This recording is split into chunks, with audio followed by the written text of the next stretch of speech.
আসসালামু আলাইকুম। কোটা আন্দোলনের বিষয়টা যখন আপনার স্টুডেন্টদের উপর গুলি করা হয় তখন কিন্তু কোটা আন্দোলন থেকে সরকার পতনের আন্দোলন শুরু হয়ে যায়।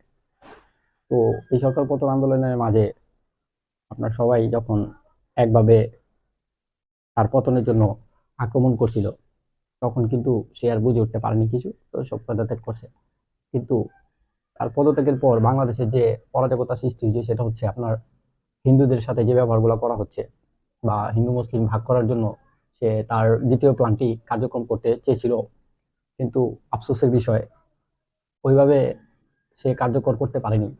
কারণ হিন্দু মুসলিমের বিভেদ কইরা তিনি একটা বিশৃঙ্খলা করতে চাইছিল দেশে। যারা মূর্খ তারা তো বুঝে না, তারা উল্টাপাল্টা করতে থাকে। যাদের একটু জ্ঞান আছে তারা এটা রিসার্চ করে বা তাদের মন মানসিকতায়, হিন্দুদের মন মানসিকতা সবার কিন্তু এক নয়। কিছু কিছু লোক আছে যারা না বুঝেই বিভিন্ন কথা বলতে থাকে। আসলে আস্তে আস্তে তারাও বুঝতে পারছে যে বাংলাদেশে যে হিন্দু মুসলমান দাঙ্গাটা লাগাচ্ছে সেটা কে লাগাইছে, তারাও কিন্তু বুঝেছে, কিন্তু স্বীকার যায় না।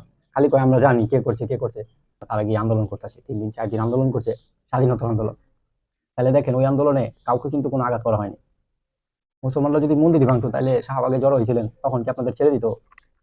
তখন আপনাদের ছাড়তো না, কিন্তু আপনাদের আন্দোলন করতে দিয়েছে। আর আপনারা একটা স্লোগান পাইছেন, জয় শ্রীরাম জয় শ্রীরাম। ভারতের হিসাব বাদ দেন, এটা বাংলাদেশ, বাংলাদেশে থাকেন, সব ধর্ম মিলিয়ে থাকেন বাংলাদেশে। ভারতের স্লোগান দিয়ে বাংলাদেশে কোনো লাভ হবে না। অখণ্ড ভারত কেন পরে হতে পারে, এখন কেন?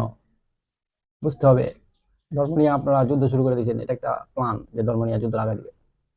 আর কথা কথা স্লোগান দিচ্ছেন আপনারা বাংলাদেশ ছাড়বেন। আরে ভাই, আপনাদের বাংলাদেশ ছাড়তে কইলো টাকা।